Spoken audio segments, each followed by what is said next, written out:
రామకృష్ణ గారు ఒక్క నిమిషం. కిరణ్ కుమార్ రెడ్డి గారు ఇవాళ షర్మిల గారు ఆవిడకు ఇవాళ కూడా మాట్లాడింది. ఆమె ఏమని, ఆల్రెడీ సోషల్ మీడియాలో పిచ్చి పిచ్చి పోస్టులు పెట్టి మమ్మల్ని ఇష్టం పెట్టిన వాళ్ళు కొన్ని పేర్లు చెప్పారు. ఎందుకు అవినాష్ రెడ్డి మీద ఎందుకు కేసు పెట్టి విచారణ చేయట్లేదు, ఎందుకు సజ్జల భార్గవరెడ్డి మీద కేసు పెట్టి విచారణ చేయట్లేదు, ఇంకా చాలామంది మీద ఎందుకు చర్యలు తీసుకోవట్లేదు ఆమె స్ట్రైట్ అవే అడిగింది. ఆమె అడుగుతుంటే ఈయన వదిలేసి వాళ్ళు చేశారు వీళ్ళు చేశారు, ఫేక్ పోస్టులు పెట్టించారు, లేకపోతే ఫేక్ ఐడీలతో వర్రా రవీందర్ రెడ్డి అంటే ఆయన వర్రా రవీందర్ రెడ్డికి సర్టిఫికేట్ ఇస్తున్నాడు అమాయకుడని.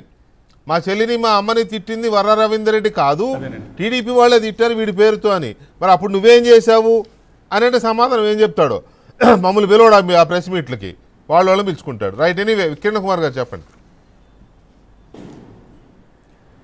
ఈరోజు మనం పోయినసారి డిబేట్లో కూడా మాట్లాడుకున్నామండి. ఎందుకంటే ఏపీ డిజిటల్ కార్పొరేషన్ అని ఒకటి పెట్టి సజ్జల భార్గవరెడ్డి అండ్ టీంకి సంబంధించినటువంటి వాళ్ళకి ప్రభుత్వ జీతాలు ఇచ్చి 1100 దానిలో సోషల్ మీడియాకి సంబంధించినటువంటి పోస్టులు 1100 కోట్లు, అందులో మళ్ళీ ఐప్యాక్ టీము, సజ్జల భార్గవరెడ్డి టీము, వీటన్నిటికీ డబ్బులు ఏపీ డిజిటల్ కార్పొరేషన్ నుంచి పంపించారు. వీళ్ళ మీద చట్టపరమైన చర్యలు తీసుకోవాలని చెప్పి పోయినసారి కూడా నేను మిమ్మల్ని డిమాండ్ చేశాను.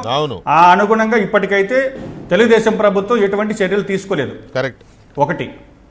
రెండోది, ఏదైతే వర్రా రవీంద్ర రెడ్డి ఇచ్చినటువంటి వాంగ్మూలం, అవినాష్ రెడ్డి పిఏ రాఘవరెడ్డి గారు ఇచ్చినటువంటి దాని ప్రకారంగానే మేము పోస్టులు పెట్టాము, దీని వెనక అవినాష్ రెడ్డి పిఏ రాఘవరెడ్డి ఉన్నారని చెప్పారు, అదేవిధంగా అవినాష్ రెడ్డి ఉన్నారని చెప్పేసి స్పష్టంగా చెప్పినప్పటికీ దాని తర్వాత ఎటువంటి చర్యలు తీసుకోలేదు. ఎందుకు తెలుగుదేశం ప్రభుత్వం స్లో అయింది? ఈరోజు కాంగ్రెస్ పార్టీ అధ్యక్షురాలుగా షర్మిలమ్మ గారు కడపలో స్టీల్ ప్లాంట్ ఉద్యమంలో భాగంగా విలేకరులు అడిగిన దాని మీద చెప్పడం జరిగింది.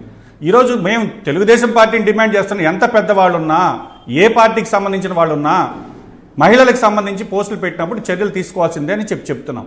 ఈరోజు పాపం జగన్మోహన్ రెడ్డి గారు వచ్చి మీడియా ముందుకు వచ్చి ముసలి కన్నీళ్లు గారుస్తూ మా చెల్లి మా అమ్మ మీద ఎన్బీకే నుంచి పోస్టులు వచ్చాయి. మరి అధికారంలోకి వచ్చిన తర్వాత వాళ్ళ మీద ఎందుకు చర్యలు తీసుకోలేదు? సొంత చెల్లిని తల్లిని తిట్టినప్పుడు ఆ తర్వాత ఎంత పెద్దవాళ్ళైనా కూడా మీరు అధికారంలోకి వచ్చిన తర్వాత కూడా మీరు పోస్టులు కేసులు పెట్టలేదు కదా, వాళ్ళ మీద ఎక్కడ ఎఫ్ఐఆర్ రిజిస్టర్ కాలేదు కదా, దాని మీద ఎంక్వైరీ జరగలేదు కదా. అంటే నువ్వు చెల్లిని తిట్టినా కూడా పట్టించుకోలేదు నేను అనేటటువంటి మెసేజ్ ఈరోజు మీరు రాష్ట్ర ప్రజలకి తెలియజేస్తున్నారని జగన్మోహన్ రెడ్డి గారిని ప్రశ్నిస్తాం. రెండో విషయం ఏంటంటే, జగన్మోహన్ రెడ్డి గారికి సంబంధించినటువంటి ఈరోజు చంద్రబాబు నాయుడు గారి కుటుంబం గురించి, చనిపోయిన గురించి, హిందూ సాంప్రదాయ బహుశా తెలియకుండా పక్కన పెడితే, కానీ చంద్రబాబు గారి మీద వాడినటువంటి భాషని కాంగ్రెస్ పార్టీ ఖచ్చితంగా ఖండిస్తుంది. ఒక సీనియర్ మోస్ట్ నాయకుడు ముఖ్యమంత్రి, ప్రస్తుత ముఖ్యమంత్రిని పట్టుకొని నోటుకు వచ్చినట్టుగా మాట్లాడడం అనేది తప్పు. ఎందుకంటే ఈ సంస్కృతి కొనసాగితే దీని నుంచి వచ్చినటువంటి ఫలితాలే కదా ఈరోజు మీరు అనుభవిస్తున్నారు. ఆ రోజు అసెంబ్లీలో సాటి ఎమ్మెల్యేలు చంద్రబాబు గారి భార్య భువనేశ్వరమ్మని తిట్టిన దానికే కదా ఈరోజు మీరు అనుభవిస్తున్నారు. ఆ రోజే మీరు అసెంబ్లీలో ఖండించి ఉంటే కుటుంబ సభ్యుల గురించి ప్రస్తావించొద్దని మీరు ఏ రాడైనా ఒక ప్రెస్ మీట్ ముందు మాట్లాడారా? ఇంకా దారుణం ఏంటంటేనండి, వీళ్ళ బ్రాండ్ అంబాసిడర్లు, ఏది వైఎస్ఆర్ కాంగ్రెస్ పార్టీ బ్రాండ్ అంబాసిడర్గా ఒక మహిళని పెట్టుకొని, ఆయన మద్రాసులో ఎక్కడ ఉంటుంది శ్రీరెడ్డిని, మీరు నంబర్ సార్ నా మీద పోటీ చేశారు ఇక్కడ కోవూరు నియోజకవర్గం నుంచి వేమిరెడ్డి ప్రశాంత్ రెడ్డి గారికి కరెక్ట్గా ఎన్నికలకు ఒక నెల ముందు ఆవిడ గురించి వ్యక్తిగతంగా ఆమె మాట్లాడిన మాటలు కనుక ఇంటే సాటి అసలు ఎట్లా మాట్లాడిచ్చారంటే, ఆ రోజైనా కానీ ఇది పద్ధతి కాదు, వైఎస్ఆర్ కాంగ్రెస్ పార్టీకి వాళ్ళకి సంబంధం లేదని మరి ఆ రోజు స్టేట్మెంట్ ఇవ్వకపోగా ఈ రోజు స్టేట్మెంట్స్ ఇప్పిస్తున్నారు. వైఎస్ఆర్ కాంగ్రెస్ పార్టీకి వాళ్ళకి సంబంధం లేదు. మరి మీ మద్దతు లేకపోతే అధికారంలో ఉండేటటువంటి ఎమ్మెల్యేని ఫోన్ చేసి బెదిరిస్తాడా బోరిగడ్డ నీళ్ళు? ఆ రోజు ఏవి కూడా మీకు కనబడలేదా? ఈ సాంప్రదాయం మంచిది కాదు, తల్లిని చెల్లిని తిడుతున్నారు, ప్రత్యర్థులను చూస్తే కుటుంబ విషయాలు స్వయాన అసెంబ్లీలో మాట్లాడుస్తుంటే ఆ రోజు నీ నోరు మోగపోయిందా? ఈరోజు మాత్రం నీకు అన్ని విచక్షణలు అన్నీ ఈరోజు కనబడుతున్నాయి తప్ప, మరి ఆ రోజు ఏదైనా కానీ మనతో ఉండే మన సహచర ఎమ్మెల్యేలు కానీ సహచర మంత్రులు కానీ అదేవిధంగా పార్టీకి సంబంధించినటువంటి వాళ్ళని వేరే వాళ్ళు వ్యక్తిగతంగా మాట్లాడుతున్నప్పుడు కానీ వాళ్ళు మీరు ఖండించి ఉంటే, ఆ రోజు చట్టం మీ చేతిలో ఉంది, ఆ రోజు అధికారం మీ చేతిలో ఉంది, ఆ రోజు మీరు చేస్తుంటే ఈరోజు మీరు అనుభవించేది ఆ రోజు పాపాలే కదా ఈరోజు మీరు అనుభవిస్తున్నారు.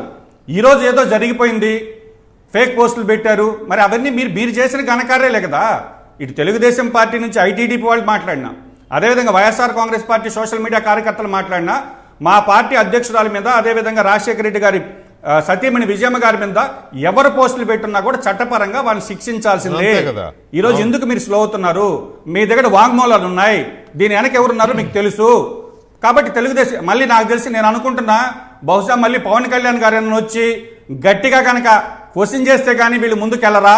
ఎందుకంటే ఇన్ని రోజులు చూసాం మనం, ఏ రోజైతే పవన్ కళ్యాణ్ గారు వచ్చి ప్రెస్ ముందు నేనే కనుక హోంమంత్రిని అయితే ఇన్ని రోజులు పెట్టని వెళ్ళిన తర్వాత ఒక వారం రోజులు హడావిడి చేశారు, మళ్ళీ కూల్ అయిపోయారు.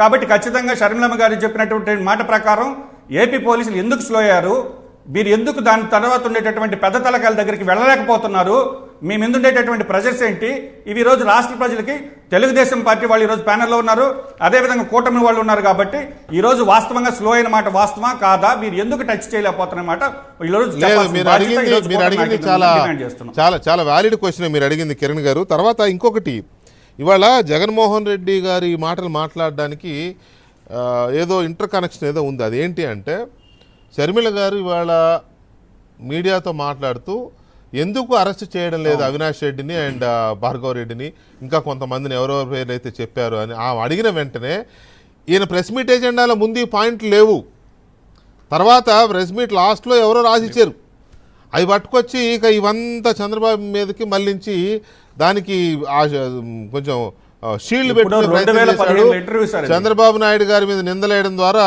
కాస్త దీన్ని